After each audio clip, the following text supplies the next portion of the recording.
তাণ্ডবে বিপর্যস্ত উত্তর সিকিম। ভেসে গেল জলবিদ্যুৎ প্রকল্পের ল্যাব, একাধিক সেতু ক্ষতিগ্রস্ত।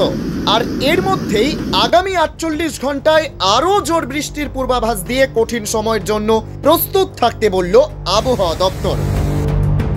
পাহাড়ে কদিন টানা বৃষ্টির জেরে ইতিমধ্যেই ভয়াবহ রূপ নিয়েছে তিস্তা।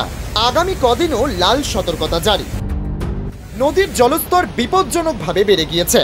সিকিমে ভেসে গেল উত্তর সিকিমের চুংথাং জলবিদ্যুৎ প্রকল্পের কোয়ালিটি কন্ট্রোল ল্যাব। প্রাকৃতিক দুর্যোগে ল্যাবের একাংশ সম্পূর্ণ ধ্বংস হয়ে গিয়েছে বলে প্রশাসনিক সূত্রে জানা গিয়েছে। তিস্তার প্রবল তোড়ে ক্ষতিগ্রস্ত হয়েছে ফিডংয়ের বিখ্যাত বেইলি ব্রিজ। এই সেতুর ওপর দিয়ে যান চলাচল আপাতত সম্পূর্ণ বন্ধ রাখা হয়েছে। এছাড়াও সাংকালাং এলাকার একটি সেতুর পিলার ধসে পড়েছে বলে খবর। এতে উত্তর সিকিমের সঙ্গে বিভিন্ন এলাকার যোগাযোগ ব্যবস্থা ব্যাহত হয়েছে।